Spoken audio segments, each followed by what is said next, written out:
Ladies and gentlemen, it's Diego. Good afternoon, good morning, wherever it is you are in the world. It's time for a surprise live stream regarding K1 visas and spousal visas. Now, for those folks who have never joined a live stream before, I'm Diego, and I live in the Panhandle of Florida. And my beautiful fiance, my prometida, is Karina, and she lives in Colombia, Bogota, way up in the Andes Mountains. And we are waiting for our National Visa Center welcome letter or email or whatever it is you want to call it. And I wanted to start a surprise live stream and say good morning. Actually, I want to say good afternoon to our friends in Cape Town, South Africa. Good afternoon to our friends watching in London, England, Lagos, Nigeria, our friends in Alexandria, Egypt. Good afternoon, guys. And to our friends in Athens, Greece, and our friends in Phnom Penh. Now, you guys are fixing to go to bed. It's 10:30 there in the evening, but it's afternoon in those other countries. And in Manila, Philippines, it's almost 11:30 at night. So you guys probably just had dinner and going to bed. And but this is a surprise live stream to allow folks in those countries to get on board with us. And let me see, we got Janesh Kano time, one time. Janeshka, one time. Hi, Diego. How are you? Did you get your case number? Not yet. Our NOA 1 letter is dated April 18th, 2022. It's early for me. And our NOA 2 letter is May 30th, 2023. So we've gone way past 90 days, but we're still waiting for our welcome letter from New Hampshire. They're busy folks. They must be either working hard or hardly working. I don't know. Terrence Timbago, hello, sir. Now, Terrence, I'm Diego. My dad is Sir. You call me Diego, Terrence. Good to see you. And one time says, I heard the NVC is moving faster. Most of the people are getting it within 2 months. Well, that's good to know, and I hope they're getting it quicker than 2 months. But I haven't seen that. I've seen it with some, but not everybody. But that's good news. LSV TV, Liberian Stars View. Hi, Diego. What's going on, LSV TV? Terrence, I have a question. Tengo una pregunta. Okay, Terrence. Let's see. LSV TV, Diego, do you fill out the DS-160 before the welcome letter? No. Fill out the DS-160 when you get the ready status. It only takes 45 minutes to fill out the DS-160. It's not hard to do. It takes 45 minutes. So if you got two beneficiaries, you're going to fill out two DS-160s. If you got four, you're going to fill out four. And then you're going to pay 4 visa fees. But wait till you get the ready status. When the embassy is ready for your case to start processing, that's when you fill out the DS-160. That's when I'm going to do it. I'm going to fill it out then. It's not like a race. Okay? Terrence, okay, Diego, respect that.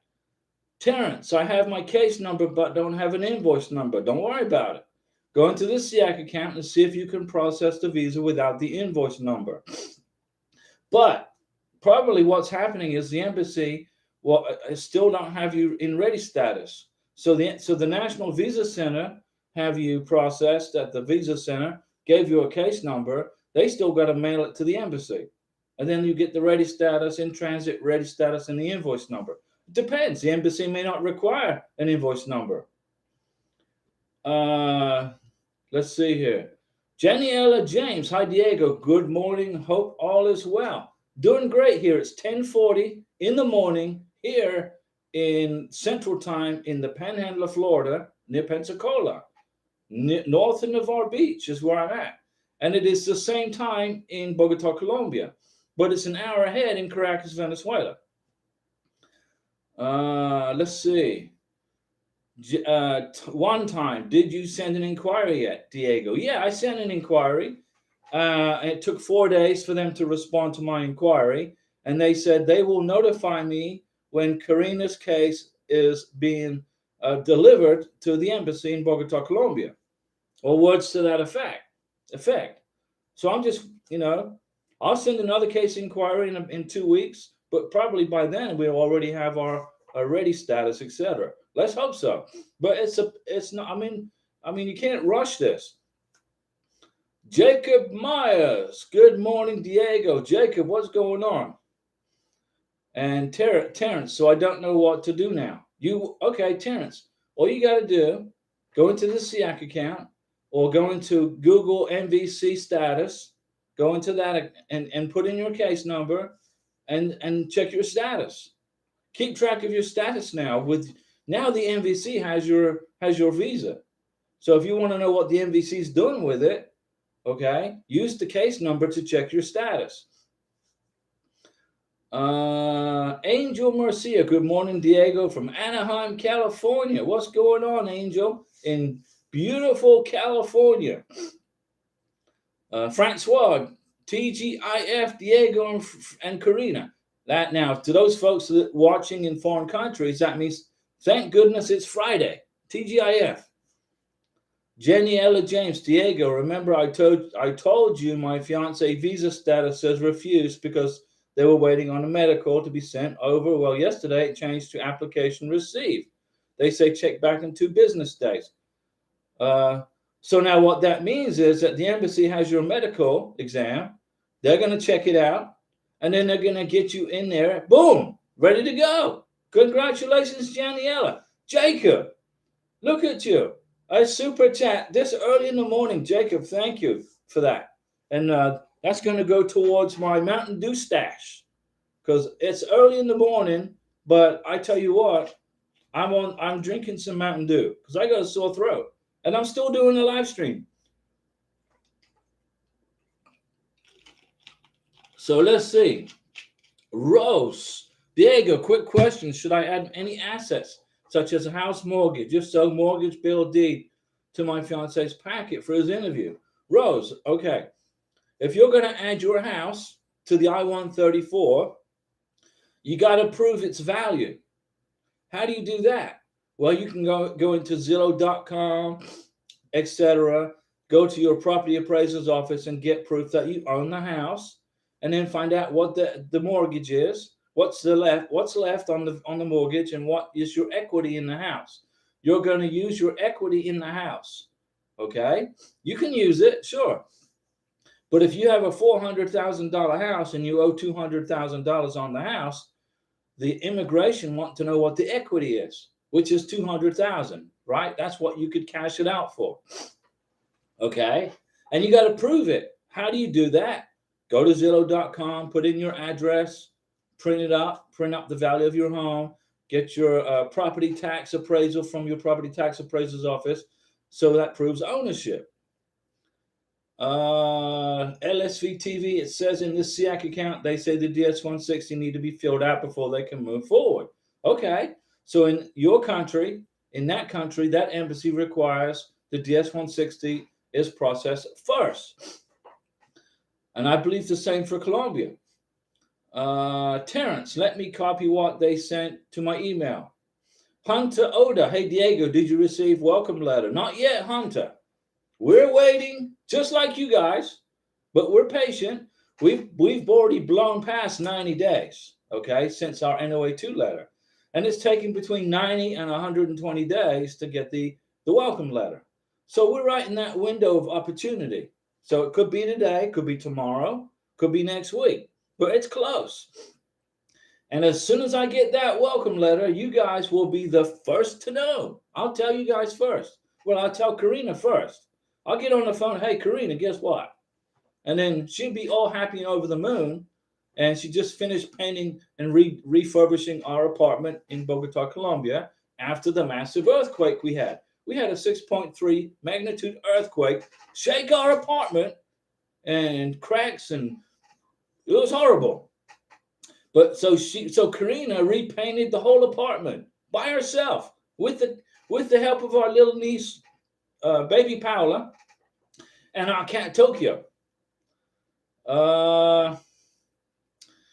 See, so one time, okay, I'm sending an inquiry today on 53 days because most of the group on Facebook with the same days as me got it within second and third inquiries. Okay, good idea. Huda, hey Diego, I contacted the MVC and they sent me the invoice ID number, and also they told me they forwarded it to the embassy in Lebanon, and my status is ready. Wow, it says ready for interview. Get to work, Huda. Get to work. Pay your visa fee. Get the DS-160 filled out. Print the confirmation page. Get all the documents together. The original birth certificate and the police certificate. Get all that stuff together. The I-134, your 1040, your W-2s, 1099s, tax transcripts. Start getting everything ready to go to your beneficiary in Lebanon. Beautiful Lebanon. Now in Lebanon, right there, Beirut, you got this beautiful view of the Mediterranean Sea. Beirut is a beautiful, beautiful city, and you got great real estate there. Great real estate. Huda, what should I expect since it said cases ready for interview? Huda, you got to get going. You got to start going to the SEAC account and start processing and pay the visa fee or fill out the DS-160, whatever order the embassy requires in Lebanon, in Beirut, and get her done. What about the welcome letter? When should I expect it? Don't worry about the welcome letter, okay? Get the visa interview scheduled. Get the medical exam scheduled. And then ask for the welcome letter. Say, hey, where's my welcome letter? Do an inquiry, okay? But if you're not ready status, that means you have to email the embassy because your visa is in Beirut, not in New Hampshire. Rose, great. I appreciate your response. No problem. Glad to help you guys. Tashlin's World, how many declaration of support should I fill out for K1 and K2? Okay. You're going to fill out one for the beneficiary, Mr. Sponsor, the K1, I-134. You're going to fill out one for your beneficiary's child, K2, I-134. So if you're bringing two people to the United States of America, you're going to fill out two declaration of supports. Okay? Two. If you're bringing three people to the United States of America, you're going to fill out three declaration of support forms, I-134s. Okay? One for each person. And you're going to pay a visa fee for each person. Remember, everybody coming to the USA is considered an individual. Okay? Which means they have to have their own record of stuff. Doesn't matter if the baby, if you got an 8-week-old baby or a 20-year-old kid coming to America, okay? Everybody's an individual. Everybody gets a DS-160. Everybody gets an I-134. Let's see. Jenny Brielle, love the pop-up live stream in the daytime. Yeah, we got this. I was checking the times, guys, and in Venezuela, it's 11:49 in the morning. In Manila, Philippines, it's 11:49 at night. So you guys are just going to bed in the Philippines. Cape Town, South Africa, it's 5:49 p.m. London, England, it's 4:49 p.m. Lagos, Nigeria, same. Muscat, Oman, is 7:49. Alexandria, Egypt, is 6:49 p.m. So you guys are up and about, getting off of work or at home eating dinner. So I threw a live stream out there. Surprise, surprise. Huda, you got to get going on processing your visa, okay? Getting that visa interview scheduled in Lebanon, in Beirut. And then when you go to Beirut, hopefully you go pick up your beneficiary. Go spend spend a week in Beirut. What an opportunity. Go walk along the piers there on the Mediterranean Sea. Go eat the different kinds of food. Beirut's got all these different restaurants. Let's see. Rose, Diego, I asked you last time about if COVID vaccine was required prior to medical. I sent an email to Nigeria clinic in Lagos, and they responded that it's optional. Yeah, it's an optional. The COVID-19 vaccination is optional to leave Nigeria, to leave Colombia, to leave wherever country is you're in. It's optional. It's not mandatory to enter the United States of America with a COVID vaccination. Not anymore. But here's the deal.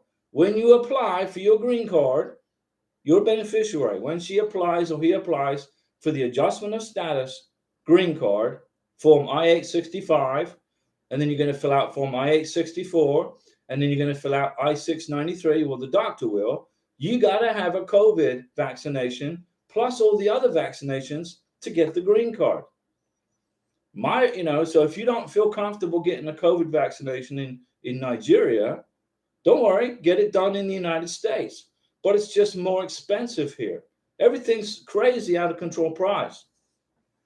Inflation is killing our country right now, ladies and gentlemen, boys and girls. Inflation is killing us, okay? Prices are going out of the roof. The U.S. government keeps spending money. They keep printing money, and we keep borrowing money. I feel like we're copying the Venezuelan government's way of doing things. And the dollar is just going down the toilet. But elections have consequences. And next year we have an election, and we'll see what happens then. Hopefully things get better. But I'm not trying to detract you from coming to the United States, okay? This is a beautiful place to be. A free country. Let me see. Rose, yes, I understand. But when he's here, is it better things are far in Nigeria? It is a nightmare. Okay, Rose, get it done here. Just pay a little more for the vaccinations. Get them done here. Don't worry about it in Nigeria. Get them done here. Janny Brielle, I have medical and interview scheduled for next month. Janny Brielle, high five. Good deal. Good job. You're almost there, Janny. Jacob Myers, super chat, Jacob Myers. They really need to change that about COVID for young men getting myocarditis. Yeah. Now, I'm not a doctor, okay?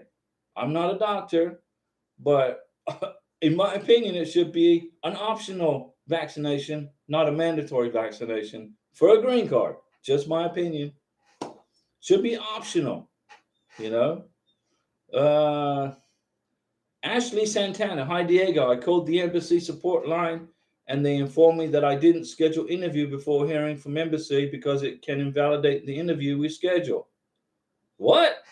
I don't understand. I called the embassy support line and they informed me that I shouldn't schedule the interview before hearing from the embassy. That's correct. Don't do that. Wait for the ready status. They will invalidate it, Ashley. Slow down, relax. When the embassy is ready for you, that's when you schedule the interview with the ready status.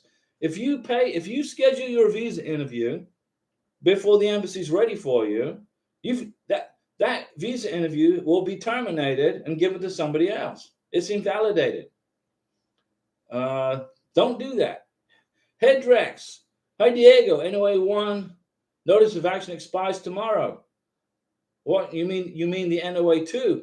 No, it doesn't. No, it doesn't. It says so on the back. It's only good for 4 months, but it doesn't expire. Send an inquiry to the NVC. That will automatically continue your visa process. Daniela James, Diego, I'm so anxious. I'm worried. I'm praying to God we are approved. I'm so impatient. Don't be impatient.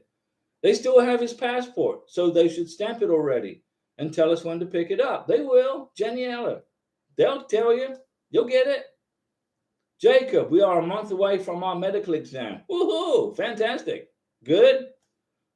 Savvy me, Diego. Me and my girlfriend, we are back together. You back together? I sent an inquiry to the NVC requesting to withdraw my case, but they replied saying I had the wrong principal applicant name and date of birth. When I was supposed to put her name and date of birth, I put my name and date of birth. Well, lucky for you. So if you are back together again and you messed up the withdrawal letter, then it's invalid. So if you want to stay together, okay, you need to send an inquiry to the NVC and say you want to stay together because they haven't withdrawn your case. Okay. Thomas Farrell, Jacob's talking to Jacob. Ashley, what's all these retracted messages? Michael Lang, hey, Pastor Diego, I'm good. Hanging out here at the house. My fiance Josephine passed her visa interview at the U.S. Embassy in Manila. High five. On September 7th, 2023. Thank you for all of the excellent information you're providing to those of us on this journey. Michael, my pleasure. I'm glad to help you guys. I've got help. I've helped so many people, and perhaps these folks were having problems. I helped one lady who was constantly getting blocked by the embassy in South Africa. No, not in South Africa, at the MVC. They kept blocking her because of income. And I said, do this. Send this information to this was a spousal visa, okay, not K1. I said, upload this information to the MVC. You get your visa approved. Well, I said, do it. Don't argue with me. Do it. So she uploaded the information I told her. The MVC said, okay, you're good. Sent her visa to the embassy in Cape Town, South Africa. And her husband's visa got approved. And now they're into the United States. Okay, it was just educating her. Education. This process is easy if you know how to do it. I know how to do it. I saved everything for her. I mean, I totally saved her whole visa. The MVC was fixing to send it back to USCIS for a denial. And I saved her butt. And when she arrived at the airport, when her husband arrived at the airport in the United States, she sent me pictures. He is holding an American flag and a South African flag. Boom! Saved her skin. Over one document. She just needed to know how to do it. She just needed to know that this document would save her visa, and it did. So you're on the live stream. I'm going to answer all your questions and help you through this process, okay? Let's see. Ashley Santana. I have already status, just have not received instructions from the embassy. Email the embassy.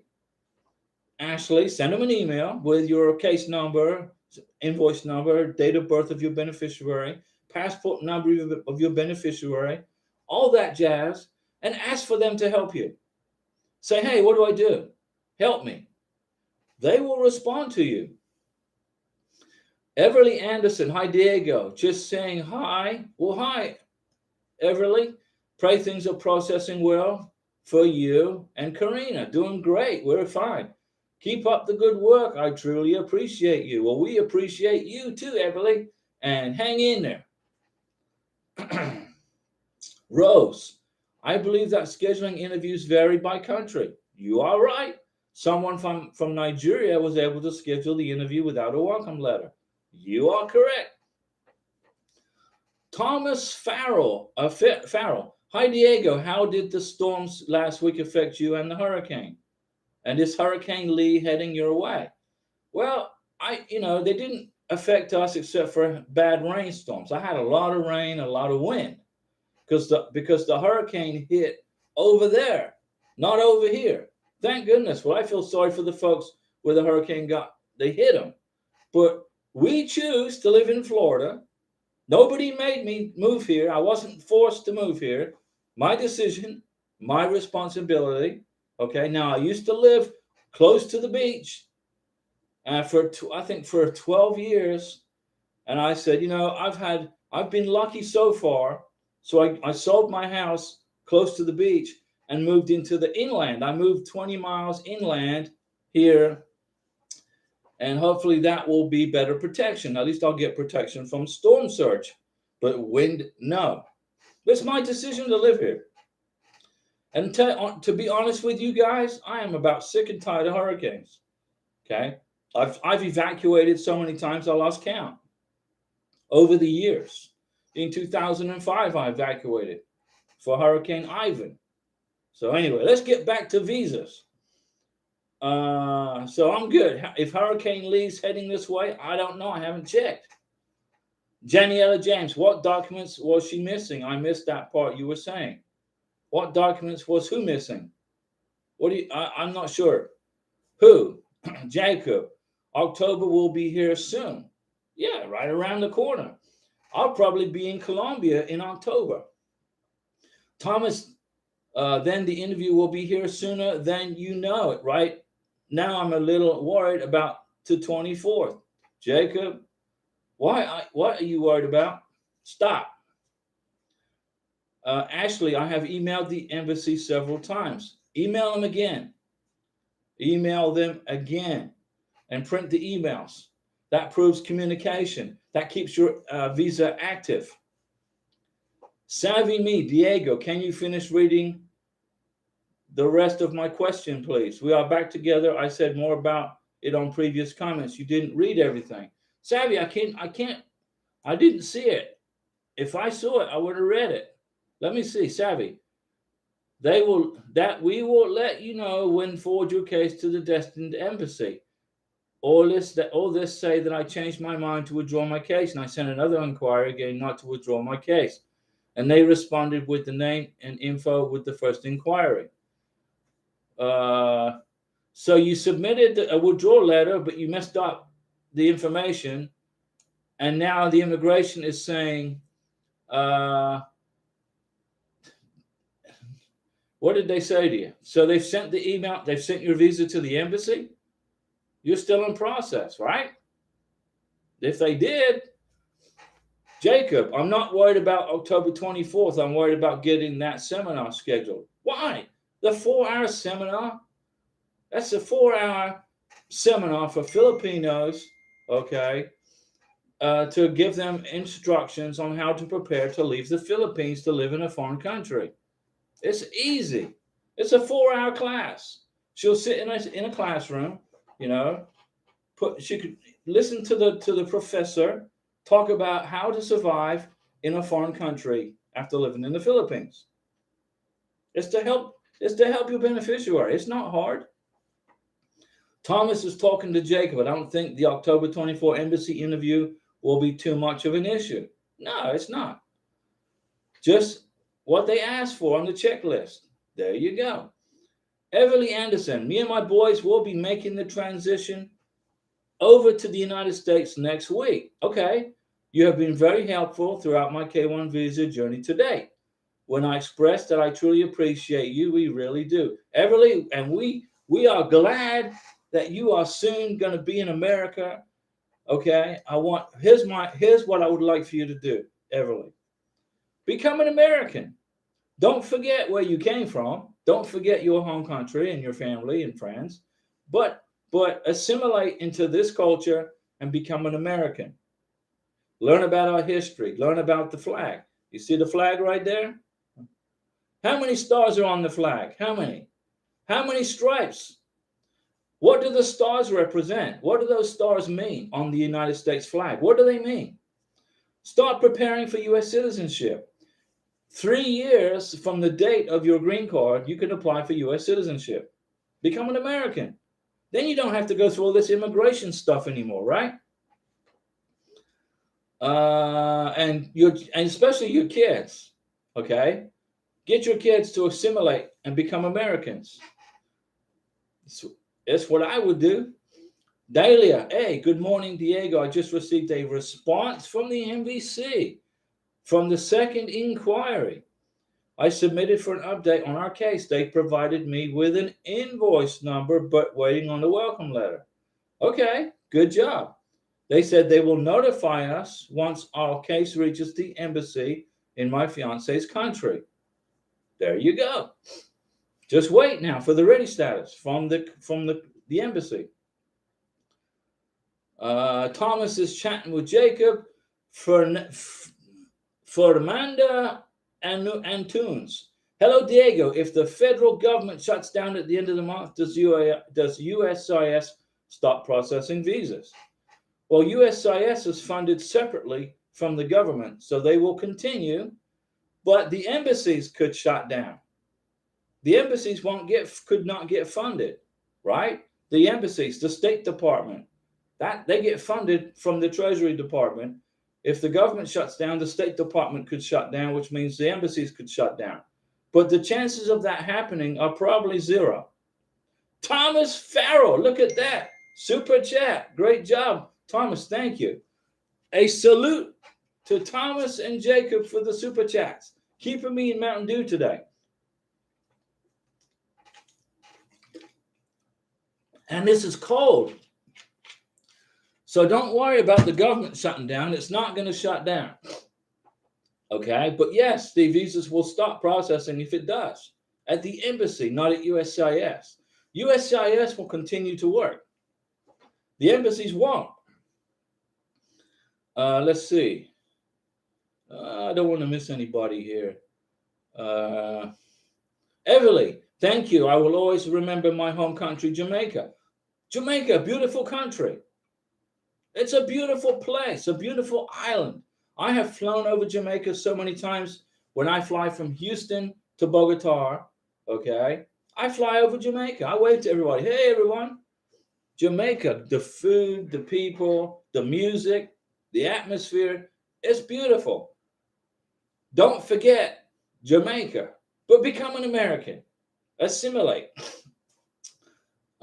Jacob, it's not that the seminar is hard. I just hope that no scheduled times for the seminar. There are no scheduled times. I need to get it done by November 7th, after the interview being done October 24th. Why do you have to do it after the interview?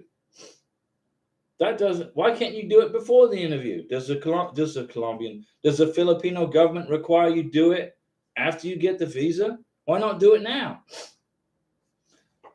And Thomas, thank you for that super chat. JD, hi Diego, how are you? I'm doing great.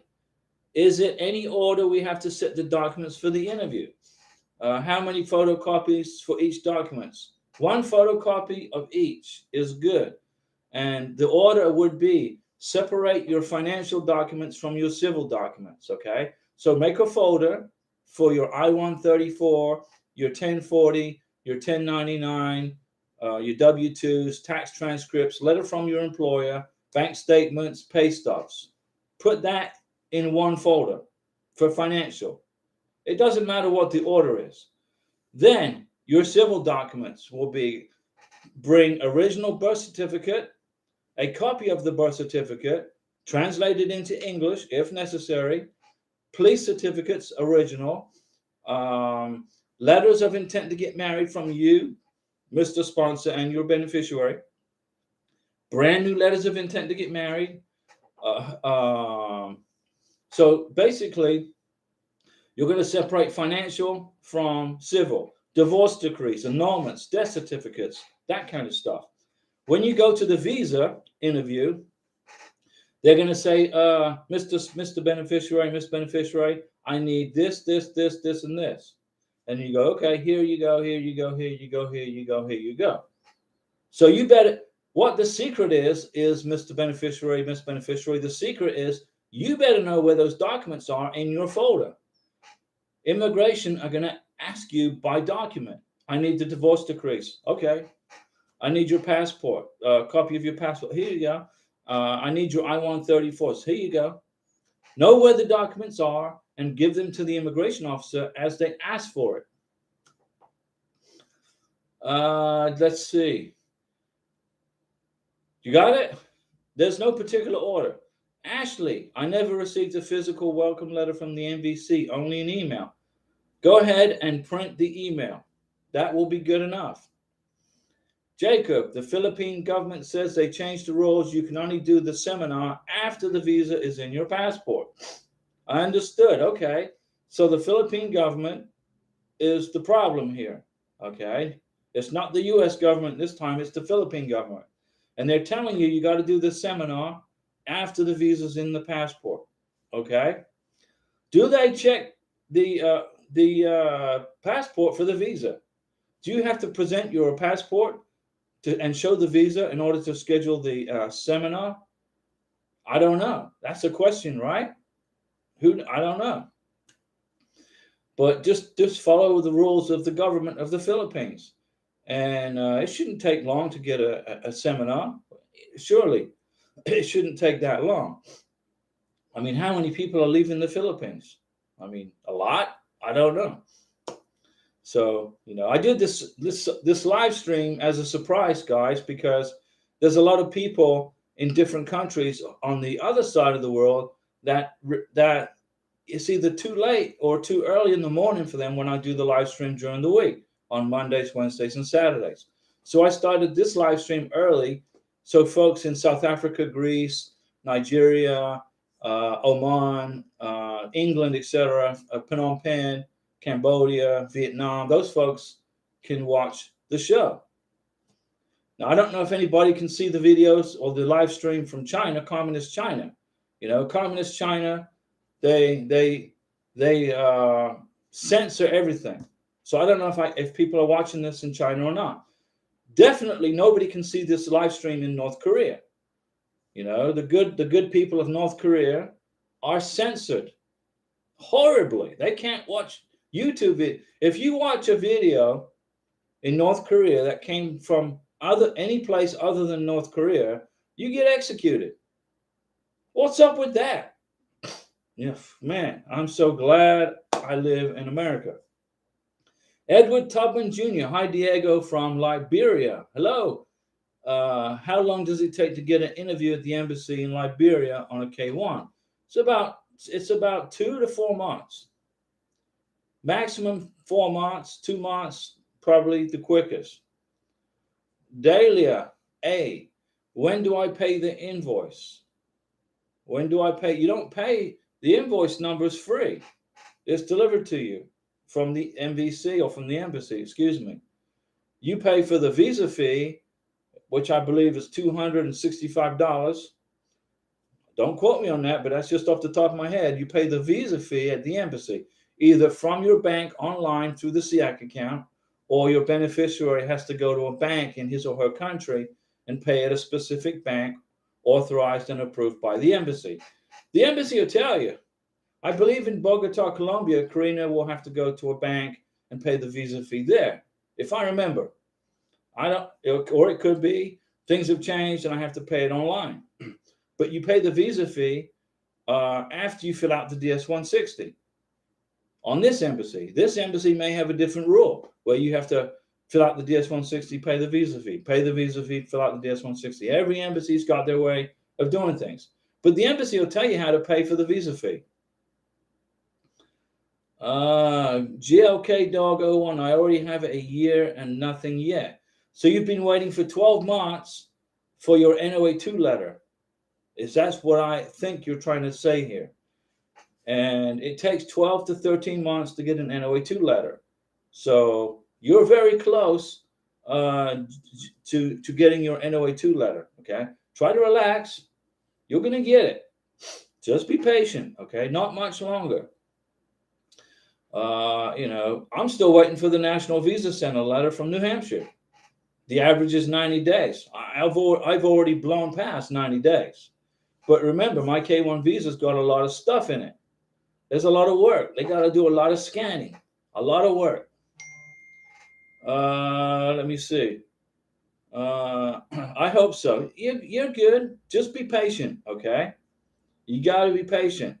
And Keethi Chowdhury sent a message and then deleted it. Well, I can't answer the question if you delete the message. Who's texting me? Somebody's texting me. Let me see. It's Karina, my beautiful Pramatita, is sending me text messages in WhatsApp. And let me see what she has to say, okay? Let me see. Oh, she's telling me that she got back home because our cat, Tokyo, okay, we're going to get him neutered, I guess is the word. Boom, boom, boom. So Karina took him to the vets today in Bogota to get his blood drawn first.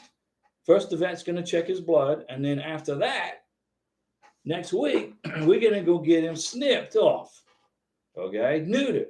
So he can't make any baby Tokyos. That will calm him down, and that will make him travel to the United States more relaxed, not in a state of making baby cats. He'll be relaxed. So Tokyo got his blood drawn today, our cat, and next week we're going to get him neutered. And Karina just messaged me in Spanish and told me that she's back home and the battery on her phone isn't working right now, so she's recharging her phone. JD, thank you so much for explaining in a very nice way. No, you're welcome. Appreciate your surprise live stream. Keep doing it like that. Love from India, Bharat. Well, I love everybody in India, the beautiful people of India. We love you guys. Now, your country just put a probe or landed something on the moon, right? There's not very many countries in the world that can send a probe to another planet or another moon and investigate it. But India did. They sent a probe to the moon, they landed the probe, and now this probe is walking around the moon, exploring the moon. That is outstanding technology. You guys are super intelligent, highly intelligent. Your IQs are way up there. Okay? You guys are way up there, and we hope you find out all kinds of information. So, love from India. Well, we appreciate our friends in India. Now, another thing, my dad, who lives in Thailand, I think, yeah, he owns a Thai restaurant with his wife, but he taught me how to make an Indian curry. Indian curries and Thai curries are my favorite. Let's see. Jacob, LOL. Yes, the CFO site is forbidding us to use for us to access in America. There you go. That's the Philippines. They're controlling this, okay? Edward Tubman Jr., how many percent of you are getting a K1 visa? Right here, K1 visa, K1 visa. Kirthi Chowdhury. Hi, Diego. How are you? Doing good. How are you? We got a case status on the 5th of September. Okay. Not sure whether we received instructions letter from the Mumbai consulate or we can proceed. Go ahead and proceed. See how far you can get. For Amanda Atunes, thank you for information.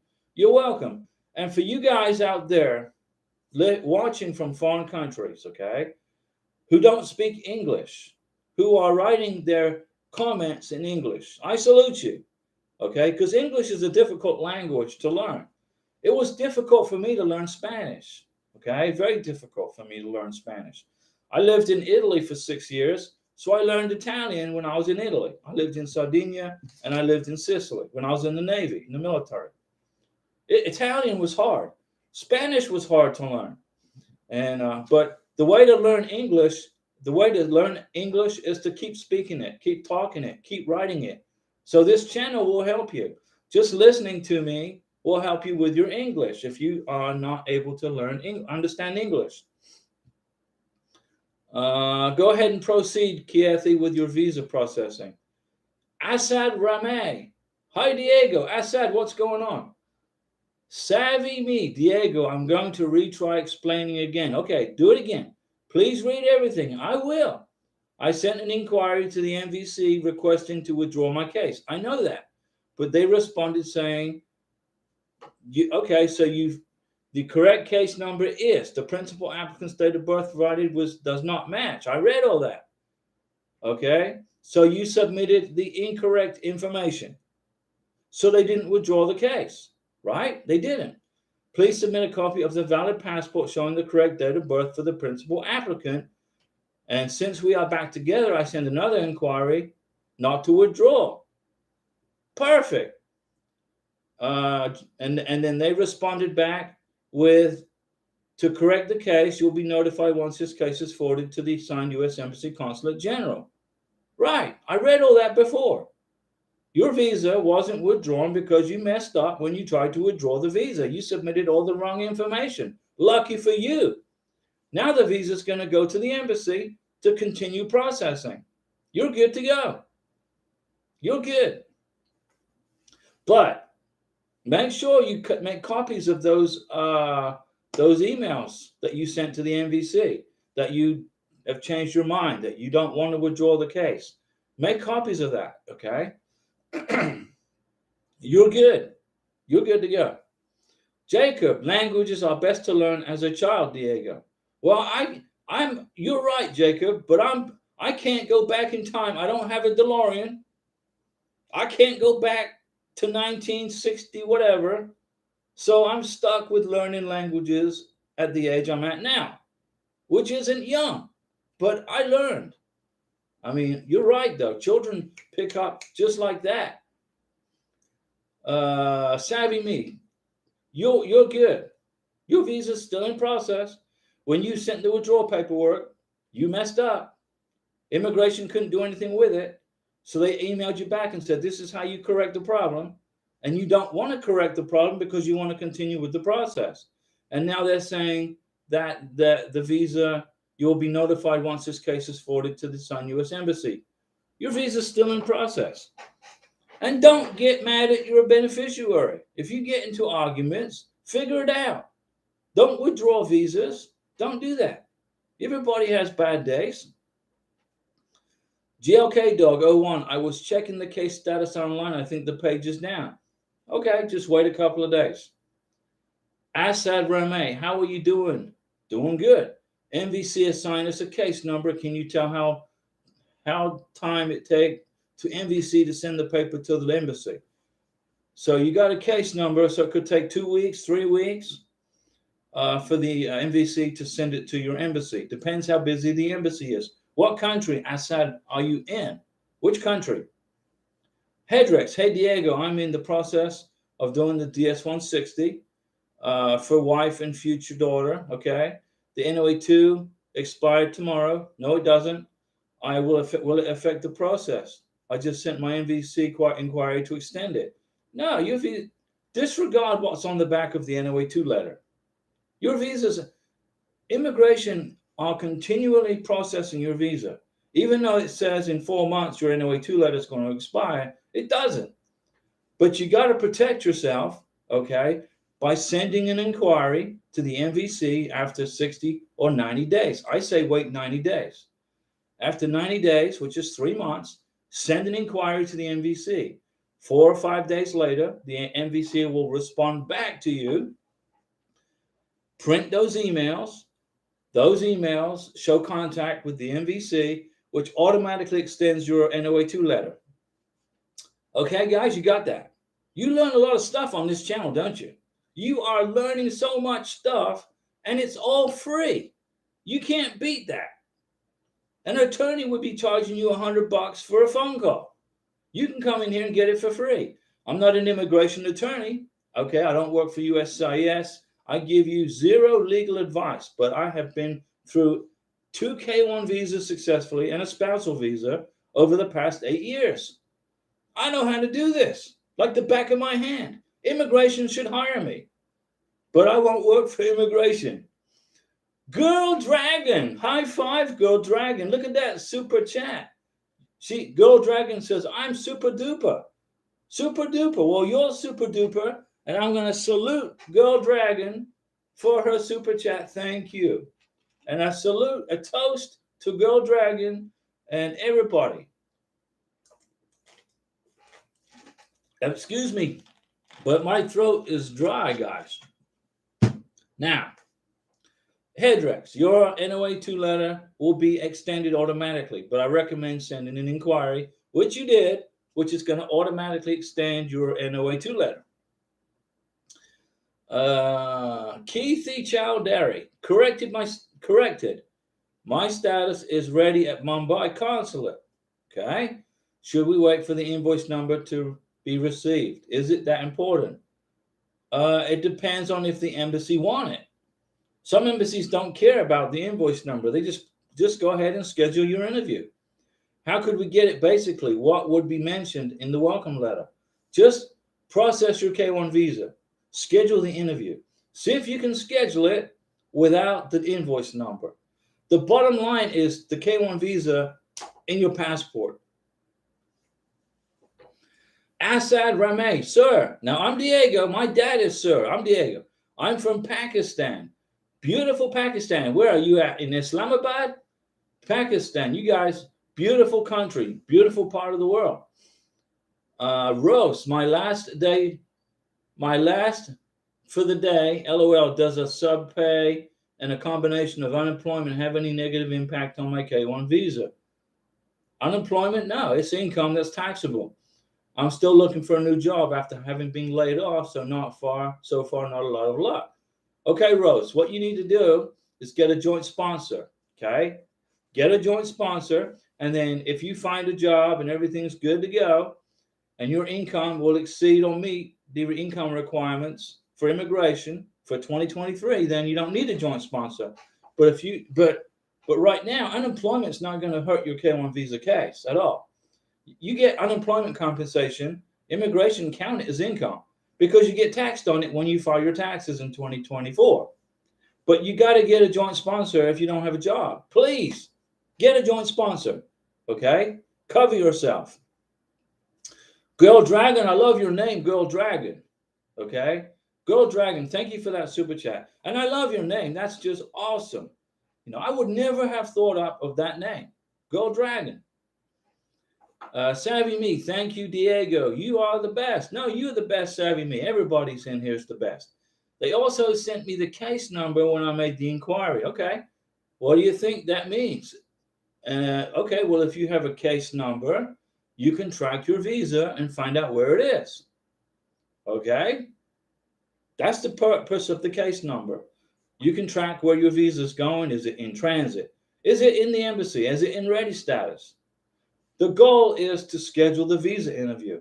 And you do that when the embassy has your visa package and they're ready for you. Okay? When I get the case number from the MVC, I get this welcome letter, email, whatever you want to call it, whatever it is you want to call it. Okay? I'll get it in my Gmail. Here's your case number. Okay. I'll go into the SIAC account and I'll check the status of the visa. What's going on with it? Is it in transit? If it's in transit, that means the MVC mailed it to Bogota, Colombia. That's what I'm using the case number for. Not to schedule the visa interview. I'm using the case number to check the status of the visa. It says in transit. Okay, I'll wait a week. Then it says ready status. So the embassy in Bogota got the visa package. Now it's 4 books full of stuff, this thick. My visa package was huge. So they got a lot of work. Okay, I get the ready status. I go into the SIAC account. That's when I go in and find out what the process is for the embassy in Bogota. I fill out the DS-160. I pay the visa fee. I schedule the interview. Well, I don't fill out the DS-160. Karina does, but I'm going to help her with it because it's all in English. She can't speak English, so I'm going to translate it for her. What I'll do is when I get the case ready status, okay, we're going to do all this paperwork and everything. We'll get all this done. When the DS-160 is filled out by Karina, she prints, everything's done. I'm flying to Colombia. And I'm going to stay in Colombia with Karina until the visa interview. Then I'm going to accompany her to the visa interview in Bogota. Now, some embassies won't let you do that. The embassy in Philippines will not let you do that. But I'm going to go and then stand next to Karina. The chances of me getting a question are probably 0. They will ask Karina the following questions. When did we get engaged? When was the last time we saw each other? Well, I'm right here. Right? How do we communicate? Well, we speak Spanish to each other. Hola, ¿cómo estás? I speak Spanish. Karina speaks Spanish. Karina is learning English. So it's an interesting process, but I'm going to walk you through it, and I'll walk you through my process to help you with your process. Thomas Farrell, Mountain Dew, that explains why Diego has so much energy. Hey, I was in the Navy for 20 years. I am never tired, okay? I am not flojo. Yo nunca flojo. I'm never lazy. F.A. Vlog. Hi, Diego. Should I make a copy of my Declaration of Financial Support? Yes. Yes. You make a copy of everything that you give to your beneficiary. Your tax returns, your W-2s, your 1099s, your letters of intent to get married, the police certificates, the birth certificates, the I-134s. Copy the entire package that you give to your beneficiary. But remember, your beneficiary has to have the original signed I-134, not a scan copy, not an electronic signature. That don't count. Let me see. Vlog is taught, hey Diego, should I add my Social Security survivor benefits to my income? Are you taxed on your Social Security survivor benefits? Is it taxable income? If it's taxable income, yes. If it's not taxable income, no. Rose, I thought it won't impact my K1 visa if I provide my transcript and taxes from 2022. Sorry, still confused. My subpay will stop after October if we get lucky enough and is interviewed by December. Okay, so if your income and tax returns for 2022 and your W2, everything is significantly above what's required for a K1 visa qualification, then you're good to go. They're going to look at your last tax return, okay? But when you fill out your I-134, they're going to ask you, what is your job? What do you do for a living? And if you put unemployed down there, then you're going to have to back that up with a joint sponsor, because now in 2023, your income is not where it's supposed to be. Immigration, when you fill out the I-134, they look at that form. That is your promise to the government that you're going to take care of your beneficiary. If you don't make the income, get a joint sponsor. Let's see here. GLK Dog 01. Hey, Diego, has anyone had trouble looking up the case in case status online? It's not working. It's down right now. Right now, it's not working for everybody in the whole world, in every country, including the United States. Rose, need a co-sponsor. Yes, Rose, get a joint sponsor, because when you fill out the I-134, they're going to ask you, what do you do? What job do you have? You're going to say, I'm unemployed. Okay. That's not going to fly with immigration. Okay. The income counts as long as you have, let's suppose you were unemployed for 3 months and you worked for 9 months. You can use your unemployment income as income, because you're only out of work for 3 months. But if you are currently unemployed and don't have a job, you got to have a co-sponsor, joint sponsor, or you're going to have a problem. Okay. Listen to me. I'm helping you. Get a joint sponsor. Ask your family member. Ask your friends. Ask a coworker. Just say, hey, I need your help. I need for you to back me up on this form. They'll do it. GLK Dog. Hey, Diego, has anyone had trouble looking up? It's down right now. You can't check your case status. Yes, you need a co-sponsor, Rose. Furious Ram, my case says at MVC. Okay. Do you know how long it will take to be shipped to Morocco? 2 to 3 weeks. Morocco is, depends on how busy the airports, how busy the embassy is. 2 to 3 weeks. Marcia Martinez. Hi, Diego. If we are waiting for a welcome letter, is there any way to track the case? Not right. Well, you can do an inquiry, send an inquiry to the MVC. That's the only way you can do it right now. Jacob, they don't take anything paperwork wise, but that I bring over, they just look at it, correct? Who looks at what paperwork? Where? Jacob, what are you talking about? They don't take anything paperwork wise. Who is they? The Philippine government, the US government, the embassy? Who? Help me out. Hannah, I am never married in my life. Okay. But one time I applied for a tourist visa a long time ago. I put in the cell of marital status, civil union, domestic partnership. Will I get a denial for the K1?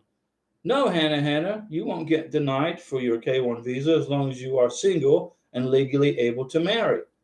What I would do is get a letter of singleness from your county or from your wherever it is you live in the United States. The government in that state will have a record of whether you're married or not. Okay? In Florida, I could go down to the county courthouse and get a letter saying I'm divorced. But I don't need to do that because I got a divorce decree, which is finalized by a judge, which is sufficient. But in your case, you don't have any paperwork to say that. Okay? So if immigration see that, they may ask you to prove you're single. And you do that by going to the county, the parish. If you live in Louisiana, you go to a parish, your state. your district, whatever, go to the government office and say, hey, I need a letter saying that I'm single. The government will look through all the look up your social security number through their record database, find out you've never filed a marriage license with the state, and they'll give you a letter of singleness. So if it comes up at the visa interview, or if you get an RFE requesting that you prove you're single, okay, because of what you said in the past, you have a backup letter to do it. Immigration need evidence, okay? So if you filed for a B2 visa, you said you were married, but you weren't married by mistake, okay, so it's a typo. You got to prove it, because now there's a record at immigration saying that you were married. You could get an RFE. Probably not from USCIS, but at the embassy interview, they're going to see it. They'll see it. They'll say, hey, you said you were married on this B2 visa. What's going on? Oh, that was a typo on my part. Here's my letter of singleness from the state of Texas or Florida or Colorado. Rose, my tax transcript shows above the limit. Okay. But here's the deal. Just because your tax transcript shows you are way above the limit for 2022, when you fill out the I-134, you're going to put today's income. Today, what are you doing today? Today, you're not working, right? So the I-134 isn't going to match the tax return for 2022. It's going to be a disparity there. Immigration is going to look at the I-134, and they're going to go, you're not working, you have no income right now, but you did in 2022. Immigration will look at your 2022 tax return, but they don't care about what the past was. They want to know what you're doing now, okay, on your I-134. Now, if you're still in the same job, etc., and your income is still the same from 2022, that's what you're going to put on the I-134. But you can't do that. So you need a backup. You got to get a joint sponsor. Immigration may let it fly at the embassy interview. They may just look at your I-134 on your 2022 tax return and go, okay, you're good. And they'll explain to you about adjustment of status. But don't go in there, like that. Go into the embassy interview with a backup. Even if you don't need it, you got it in case. So get you a joint sponsor, Rose. Start today. That's your mission, okay? The interview, and Jacob is saying the interview at the embassy, my binder full of documents. The immigration officer is going to ask you for specific documents. You're going to go in your binder, and you're going to take them out of the binder and give them to the immigration officer in the order that they're asked for. Nelia Crispin. Nelia. Hello, Diego from Indonesia. Wow. It's midnight here. I'm sorry I'm keeping you up, okay? Does it matter how long my fiance is working or not? Yeah, it's important, because he will apply for a new job soon, and now we're waiting for my welcome letter. Thanks. A big smiley face. Well, thanks for watching from Indonesia. Beautiful. I think you are two islands, right? Or you're a bunch of islands together. Very volcanic. Your country has lots of volcanoes. I think Indonesia was created from volcanic activity in the past. It's, I'm surprised you're not nervous with volcanoes everywhere. But Indonesia is a beautiful country and beautiful people. But in regards to your question, your fiance needs to be working when he fills out the I-134. When he fills out the I-134, and then you do the adjustment of status, he needs to be employed, okay? Making at least $2,000 above the minimum income requirements. Just my opinion, to help save you from getting an RFE in the future for the green card. So if he's going to apply for a new job, okay, is he working right now? Nelia, is he working right now? He's got to be employed. He's got it, or retired, and the income has to be above the minimum. So if that's the case, then you're good. If he's not working, he doesn't have a job, got to get a joint sponsor. Elad Esaga. Hello, Diego. We have our appointment set in January. Oh, it's cold in Dubai. Do I need to submit the I-134 form? I'll give it to my fiance to submit it the day of the interview. Elad, if you have a visa interview in January of 2024, wait until January of 2024 before you fill out the I-134, because that form could change between now and January. That's a long way out, okay? In January 2nd, January 3rd, 2024, go into uscis.gov/forms, look for the Declaration of Financial Support, fill out the I-134, get all your financial documents together, and FedEx them or send them DHL to your beneficiary. You got to send her the original, not a scanned copy, not a photocopy, not an emailed copy. The original that you signed in black ink and dated. Fill it out in January. Eldar Ishakov. Hello, I got my case number from MVC 2 weeks ago. Any idea how long it's going to take to forward the case to the embassy? Depends on what country. Which country? Every embassy has their own work schedule. So you're going to, the embassy will forward it to that country depending on how busy the embassy is in that country. Nigeria is busy. Philippines seems to be doing pretty good. They're working rapidly. Colombia is busy.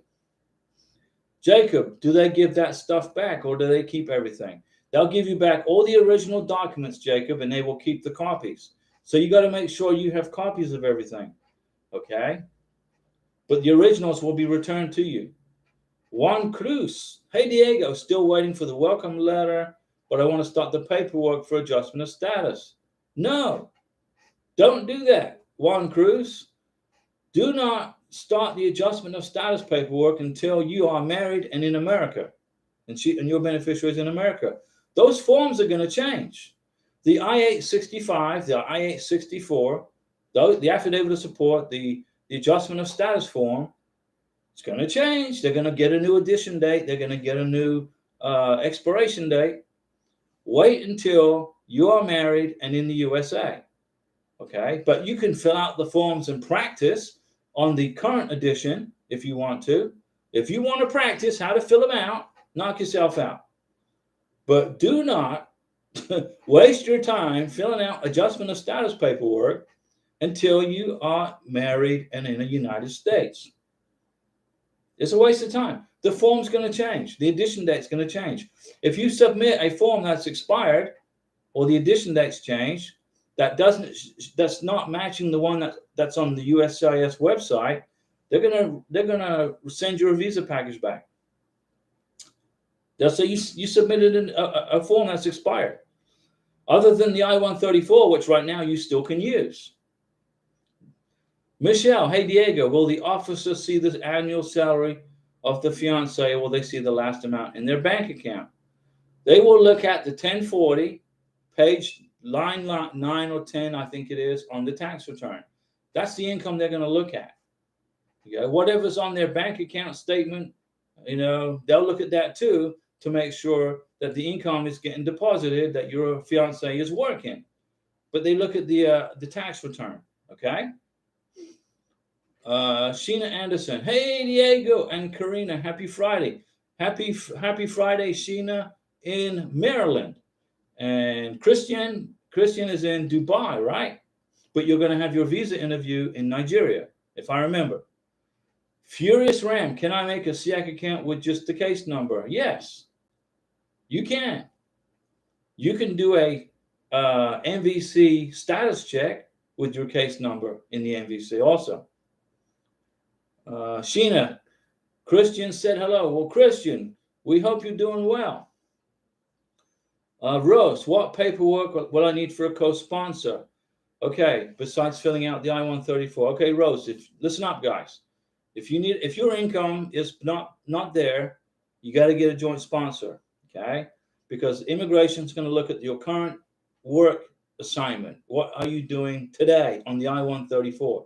If you get a joint sponsor, the joint sponsor is going to need to fill out an I-134. You're going to need a joint sponsor's last tax return, last tax transcript, W-2s, 1099s, pay stubs for the last 6 months at least, 12 months worth of bank statements or a letter from the bank showing how much was deposited for a year, a letter from the joint sponsor's boss, okay, telling the immigration, yeah, I work for this company. And so basically you're going to have two folders. If you have a joint sponsor, you're going to have two folders, one for the sponsor, okay, Rose, and one for the joint sponsor or co-sponsor, whatever you want to call that person. Rose, you're going to fill out your I-134 and you're going to put together all your financial documents in this folder.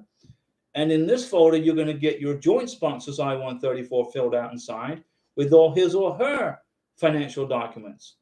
And then you're going to put the two folders together and you're going to give them to your beneficiary to take to the visa interview. Immigration will look at your I-134 and say, okay, well, you didn't quite make the income, no worries. And then, do you have a joint sponsor? Yeah. Okay, here's your joint sponsor. They'll look at the I-134. Okay, perfect. You're good to go. Here's your visa. Very simple. Does the joint sponsor have to attend the visa interview? No, not at all. The joint sponsor does not have to leave the United States, but they do have to be a U.S. citizen or a legal permanent resident with residency in the United States, working and living and domiciled in the United States. You cannot get a joint sponsor who lives in another country. Hannah, hi Diego. Regarding my question above, if I'm the beneficiary of the K1 visa, it does not mean this is misrepresentation because I put in the DS-160 for B1 visa that I was married, but actually I'm not. No, it's not misrepresentation. It's a typo. It's an error. You messed up. You just got to explain it when you fill out the I-134. Oh, you're the beneficiary. Okay, when you're a sponsor, okay, here's the deal, Hannah, you're the beneficiary. You do not touch the I-134. You don't touch it. You don't sign it. You don't fill it out. Your sponsor does. But when you go to the visa interview, you can explain what happened. It was an error on your part. It was an error on your part. And if you're the beneficiary, Hannah, you've got to get a letter of singleness from your country, from your state. Which country do you live in, Hannah? Where do you live? What country? Tell me the country, and I'll help you more. But you got to get a letter of singleness. Carta de soltera. Elda is in Uzbekistan. Elda, well, welcome to the channel from Uzbekistan. Now, Uzbekistan, that's in northern Urals, isn't that? In north of the Russian Federation, up there, somewhere over there, near Afghanistan, and somewhere right in there, right? Terrence Tembiabor. Hello, Diego. My case status is ready. What do I do? Also, Rose. Super chat for Rose. Now, I break away. When you send a super chat, I break away from what I'm doing and I give you a high five. Thank you, Rose. Much appreciated. A salute to Rose. A Mountain Dew salute to Rose. Now that super chat was a whole lot less inexpensive than paying an attorney fee, right? I saved you hundreds of dollars today. Okay, let's get back to the questions. I got to get this this computer working. There we go. Let me see. I got to get right on there. See, so I don't want to miss anybody's question, and sometimes the live stream will page down, and I miss the question, but it's not. I don't have control over that. Sheena, Diego, when we received welcome an email from NBC in Lagos, Nigeria, we contacted them and asked them, can we schedule our interview in Dubai? They said we could, but the wait could be longer. Okay. Well, if it's longer to wait for Dubai, I would stick with the embassy in Nigeria. Trust the embassy on this one. Stick with what you got. Elad, thank you, Diego. You have been so helpful to us since I started watching your videos. Well, that's the goal. I want you guys to get through this visa process stress-free, guys. You know, stress-free. So you learn stuff. Nella Crispin. Yes, he's still working right now, but he will apply for a new job in the next 2 weeks. Why? Why is he going to quit his job and start a new job in the middle of a visa process? Does he not like his boss? Does he not like his job? Can he not just stick it out until you get your visa and your passport? Ask him. It's up to him. As long as his income is, if he's getting a massive pay raise on the new job, then go for it. But make sure that you have evidence of the new job for the I-134, the financial documents. He's going to have to get a letter from his boss explaining where he works, how much he makes, etc. Michelle, Jacob sent another super chat. Jacob, I know I am annoying when I go on rants, but that seems to be off topic. You're not annoying, Jacob. You are asking questions because you're concerned about this process. Emily, will they keep all copies of pay stubs, bank statements, employment verification letters? Yes, you make copies. Don't give them the originals. Or they're just keeping copies of the I-134. They're going to keep the original I-134 and they're going to scan it and upload it into a computer. They're going to scan the documents, okay? But give them copies of the pay stubs, the bank statements, the employment verification letter, etc. Give them copies. Give them the original I-134, not the copy, okay? Jacob Myers, does every country need a letter of singleness? No, not every country. No. It depends on the embassy. In Brazil, if you are watching us from the beautiful country of Brazil, we love our Brazilian friends. I got family live in Brazil. Karina's brother and his wife and kids live in Brazil. They got sick and tired of living under a communist dictatorship in Venezuela, so they relocated to Colombia, then they went to Brazil. In the embassy in Brazil, you have to provide a letter of singleness, and it's in Portuguese. And you go to the embassy website, okay, the U.S. Embassy website in Rio de Janeiro, and you look for the letter of singleness, and you print it, and then you bring it to the embassy, and you sign it in front of the embassy officer, okay?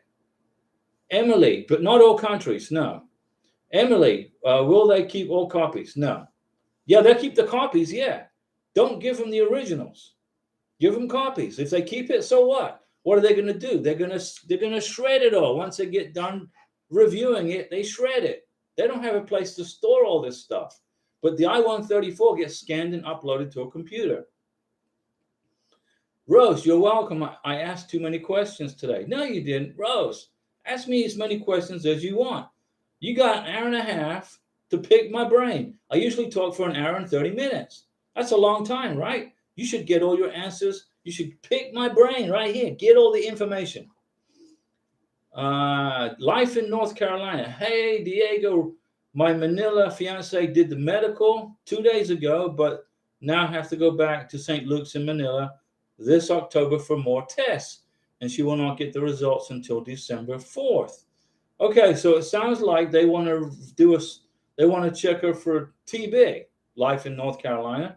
It's a TB. It's pretty common in the Philippines to come back with an active case of TB. The visa will not be denied. It will not be blocked. It will be put on administrative hold until your beneficiary's tests are reviewed. And if the TB is inactive, now they figured out it's inactive, then you get your visa. Okay? If it's not inactive, if it's active, your fiance will be treated for the TB with medication, okay? And then another test will be taken for the medication to work. When the medication works, TB will go inactive, you get your visa. But you got to hang in there, okay? It's not a denial, it's not a block or anything like that. It's just a wait. So, yeah, don't worry. If those results come back negative, you're good to go. If they come back positive, just get the treatment that the doctor says and you'll get your visa. And the interview is November 14th, so reschedule the interview. Yes, you need to reschedule the interview for after the medical exam. Okay, otherwise you're going to go into a 221G administrative hold right off the bat. if you can go ahead and reschedule the visa interview after the medical exam results come back and it comes back negative and everything's good, then you're going to get your visa right away. But if you go to the visa interview November 14th and you have a medical exam appointment for immigration in December, you're going to go into a 221G. We don't want that to happen to you. So you get 3 chances to reschedule the visa interview for the Philippines. You get 3 chances before you go on a 4-month window of wait. Reschedule it for after the medical exam. Michelle, hey Diego, you skipped my question. Sorry, it's the feed. It goes by quick. So we need the 1040 W-2 pay stubs, 1099 tax transcripts. What are tax transcripts? Can you explain? Tax transcripts are the official proof of how much money that you made, okay? And the IRS, Michelle, go get a pen, and I'm going to give you a phone number to call where you can call this number and you can get your tax transcripts, okay? So let me know when you have a pen, Michelle, and I'll give you this number, and then you can call the IRS and you'll get your tax transcripts within a week. But you got to get a pen so you can write it down. Let me know when you're ready. Sheena Anderson, yes, we are going to Logos. We paid the visa fee, and we're going to submit the DS-160 today. We're just going over everything before Christians hit submit. Okay, do not hit submit until you have reviewed that DS-160 10 times to make sure there's no mistakes. 10 times minimum. Line by line. Check, check, check, check, check. Line by line. Check, check, check. Do it 10 times. Once you're happy with it, everything's good, boom, send it. Rose, okay, have a nice weekend. Thank you again. Rose, you go get you a joint sponsor that will cover your rear end for the visa interview, okay? Sheena, Diego, I'm worried about the Lagos interview wait time. Well, if Dubai is longer than Lagos, stay with Lagos. But what I would do is try to figure out how much time it's taking in Dubai. Isn't it much easier to get the visa interview in Dubai if Christians working and living in Dubai? Isn't that more easier? I would think so, right? You don't have to buy a plane ticket to Nigeria. You don't have to get a hotel in Nigeria. Just stay in Dubai. Try and switch it to Dubai. That's what I would do, just to save you the headache, okay? And it's not going to, I honestly don't think it's going to take as long in Dubai as it does in Nigeria. Just my opinion. Girl Dragon, Diego, I hope you get your welcome letter as soon as tomorrow. Well, thanks, Girl Dragon. We hope so. We're going to wait it out. Okay, Michelle. This is the phone number to call, okay, to get tax transcripts. It's 1-800-829-1040. Okay? 800-829-1040. 800-829-1040. Call that number, go through the prompts, and you're going to look for the prompt tax transcript 2022. Okay? Follow the prompts, you'll get your tax transcript in about a week. And then you just covered yourself. Okay? You just covered yourself. And that's that. And I'm glad you're on this channel. I'm glad you're watching, because you may not have known to do that. Terrence Tambigor. Hello, Diego. Sorry I missed your response to my question. My question was, I checked my case status and it says ready. Okay. So what should I do now? Do I apply for the DS-160? It's not a DS-260. Okay. Get some white out and paint over DS-260 on this live stream. Get some white out. You do not fill out a DS-260 for a K-1 visa. It is a DS-160. And yes, go ahead and get started on that. If you have ready status from the embassy, they're waiting on you. They're waiting for you to start processing. Savvy me. Sorry, Diego. I missed the answer you gave me. How can I track my visa process with the case number, MVC gave me NOA2. Okay, let me go in my phone here so I make sure I give you exactly the correct information. Bear with me, ladies and gentlemen, boys and girls. But if you go, listen, Google NVCK status, Google NVCK status, and it will, and then once you've done that, it will ask you for the case number. Then you can put in the case number and see what the status is on your visa at the NVC. Is it in transit? Where is it going? What's going on? Michelle, did you get that phone number to the IRS for your tax transcripts? Furious Ram, hi Diego. Currently, I'm in my last few months of pregnancy. Whoa, I won't be able to travel to my fiance. How can I get the I-34 to him? FedEx, DHL. Use FedEx or DHL. Okay. DHL is what I recommend. I don't recommend the Postal Service. Okay. I don't recommend USPS. Send it through DHL. The US government uses DHL as a contractor to get stuff from the United States to all these countries around the world. So send it through DHL. Which country, Furious Ram? I don't remember. I apologize. Jacob Myers, on the DS-160, do they really need the info from jobs from my beneficiary ad? Yeah, at least the last 5 years. They want to see if your beneficiary has been working or not. They want to know, what she's been doing or he's been doing in your case. Elad, please, can you give me the tax number? Okay, Elad, you ready? This is the phone number to the IRS. Okay, you got your pen ready, Elad? It's 1-800-829-1040. 800-829-1040. 800-829-1040. Call that number. You will get your tax transcripts. Go through the prompts. Hannah, hi Diego. It was not an error when I put married in DS-160 because there was another cell details and I put the name of the spouse and her birthday and her home address. Does it impact my K-1 visa? Hannah, it will only impact your K-1 visa if you are married, and you will be disqualified for the K-1 visa. If you are not married, you have to prove that to immigration. That's how you do it. You go to the visa interview, okay, with a letter of singleness and say, immigration says, are you married or single? I'm single. Okay. Well, in the past, you put this. Okay, well, here is my letter of singleness. Okay. You got to prove it. Divorce decree, annulment, death certificate from the previous husband or wife. Immigration want to know that you are legally free and able to marry your sponsor. You got to prove it. As long as you can prove it, your K-1 visa will not be impacted at all. Michelle, yes, I got it. Thanks a lot. I would have known to do that.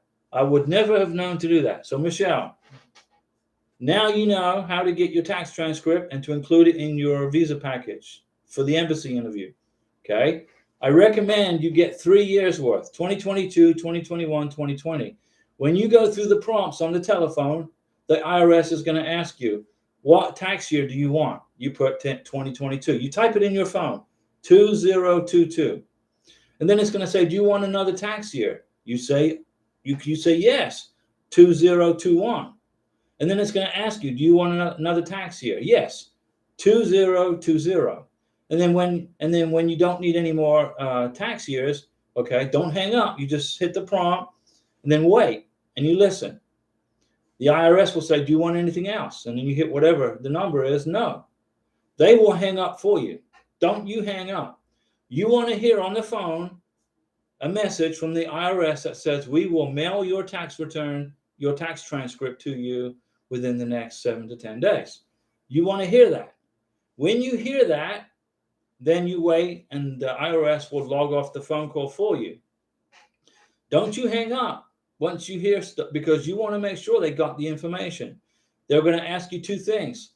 They're going to ask you for your social security number. You punch it in your phone.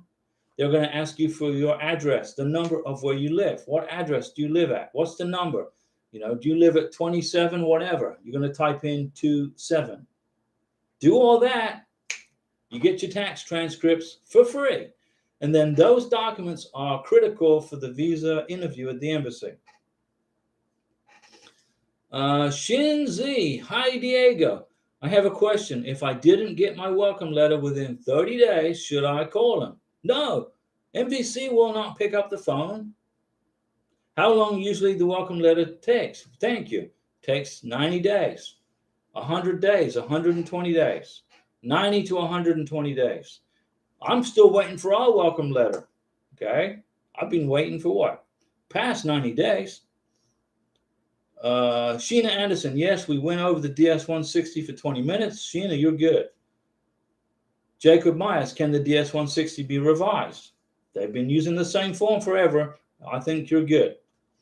Shinzi, and for the interview, K1, can I accompany my fiance to the embassy where she lives?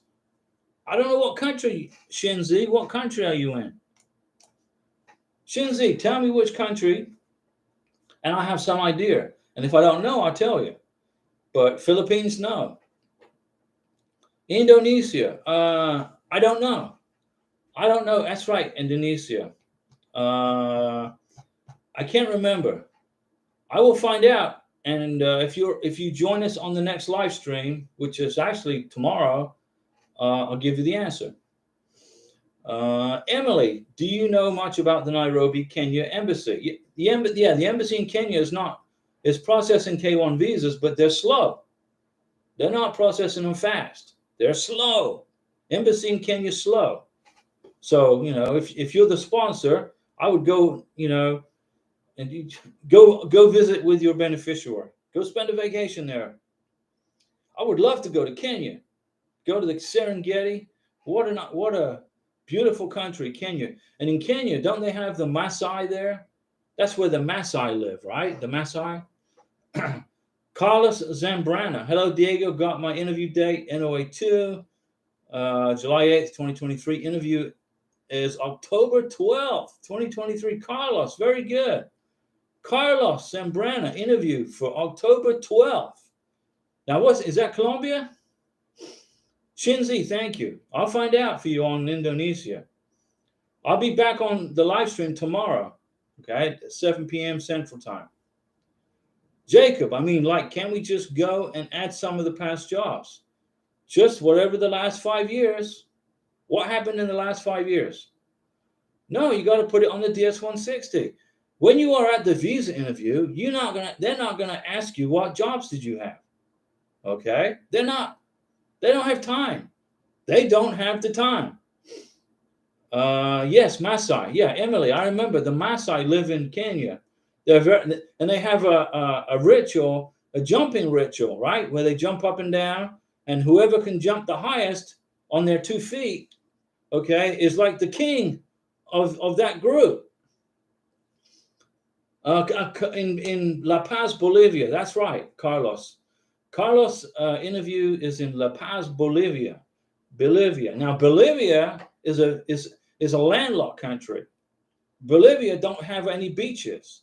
They don't have an ocean. They're completely landlocked, which is sad. Okay? And Bolivia, the beautiful country of Bolivia, was named after Simon Bolivar, who was the liberator of South America. Like our George Washington liberated the United States from the British, Simon Bolivar liberated South America and Central America from the Spanish. And the country of Bolivia named themselves Bolivia in his honor. Beautiful country. Life in North Carolina. Hey, Diego, can you get those transcripts online from the IRS? You can get them online too. Sure. You can get them online if you want to do it that way. But I find it easier just to call them and have them mailed to my house. Then that way I got it, it's quicker, I think. But you can do it online. Jacob, I don't think I'm wording it correctly. Not sure how to really word it. Jacob, here's the deal. Your beneficiary is going to get his K1 visa in his passport. Then he's going to get his Senemar certification done. And then you guys are going to be in the United States. And I've been talking for 1 hour and 34 minutes, okay? And thank you guys for the super chats. You are greatly appreciated and much appreciated. I'm going to go ahead and put together some credits for you guys. Everybody that's everybody that has donated to the channel to help the channel, I'm going to put together a credit for you to put at the end of my videos. Not every time, but you know, you guys deserve that. You are my executive producers. Let me see. Emily, in Nairobi Embassy, do they let us pick an interview date, or do they pick the interview date for us? 99% of all visa interviews are scheduled by the beneficiary or the sponsor, not by the embassy. Okay? But the interview date will show up on their schedule, on their calendar. So you go into their website through the SEAC, through Travel Docs, US Travel Docs, and you look for an open day. And then you click on it and get it. Jeanette Calderon. Hello, Diego. How are you doing? I'm good. Do you book your medical exam appointment in the same page you schedule the consular appointment? No. How does that work? Thank you. Okay. Your beneficiary has to call the doctor at the clinic or the medical office or wherever he or she works at. And this medical doctor, called a civil surgeon, is approved and authorized by the State Department via the embassy to conduct the medical exams. Karina will call the doctor in Bogota when I schedule her visa interview and say, hey, I want to schedule my medical exam.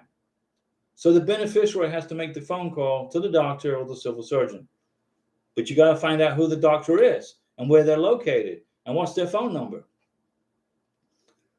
Jacob Myers, put them as homemaker, but do I need to redo the DS-160? Okay, here's what I would do. Put in homemaker and keep it simple. That's what I would do.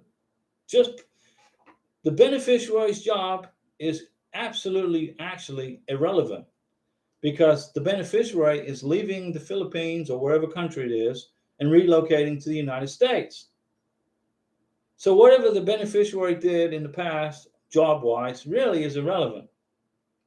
Unless they were like a doctor or an engineer or an airline pilot, something like that. Then immigration are interested. But other than the, professional engineers, physics professors, math professors, stuff like that, immigration don't care. Put homemaker. Life in North Carolina. What about this eligibility letter they're talking about? My Manila fiance supposed to receive after the case is ready. I don't know what an eligibility letter is. Never heard of it. Never seen one. No such thing for Manila or anywhere. What is that? Never heard of it. Immigration don't ask for an eligibility letter. Now they want a letter of intent to get married. That may be what you're talking about. Jeanette, thank you, Diego. No problem, Jeanette. Paolo Kimani. Hey, Diego, we appreciate for your good job and information we get from you. I have a question. What's the question, Paolo? Por favor. Question, let's go. Let me know what it is, and then I'm going to check out of here. Carlos, Mr. Diego, the embassy emailed us with detailed instructions in Bolivia for documents needed for interview. No mention of petitioner's financial docs. Please, well, you got to bring those. Please mention what fiance should bring. Okay, Carlos, you got to bring these documents to the visa interview. Well, your beneficiary, your I-134, tax transcript, tax return, W-2s, 1099s, pay stubs. This is the sponsor, letter from the employer, and bank statements for 12 months. Those are the financial documents. Bring those to the visa interview. What petitioner documents should I give my petitioner? I went over the financials, a copy of your passport biographic page, any divorce decrees, annulments. Your beneficiary needs to get a police certificate from Bolivia, okay? Her birth certificate, original, plus a copy. The confirmation page from the DS-160. If the welcome letter, if you have it. The NOA-2 letter. Bring the NOA-2 letter. the approval letter from USCIS. Passport photos, at least 2. There's a bunch of stuff. I've made videos about it also. Life in North Carolina, that's what I thought. I wanted to hear you say that because I don't think they exist. It doesn't exist, life in North Carolina. There's no such form, eligibility form. No, it's not. It's in somebody's imagination from Facebook, okay? If you go on Facebook looking at immigration stuff, you're gonna turn into a anxiety ridden. You're gonna get sick. Okay, there's no such form. Okay, guys, I'm out of here. I will see you guys at the next live stream, 7 p.m. Central Time, Saturday, which is when? Tomorrow night. See you guys tomorrow. And thanks for the super chats, guys. A salute to you guys.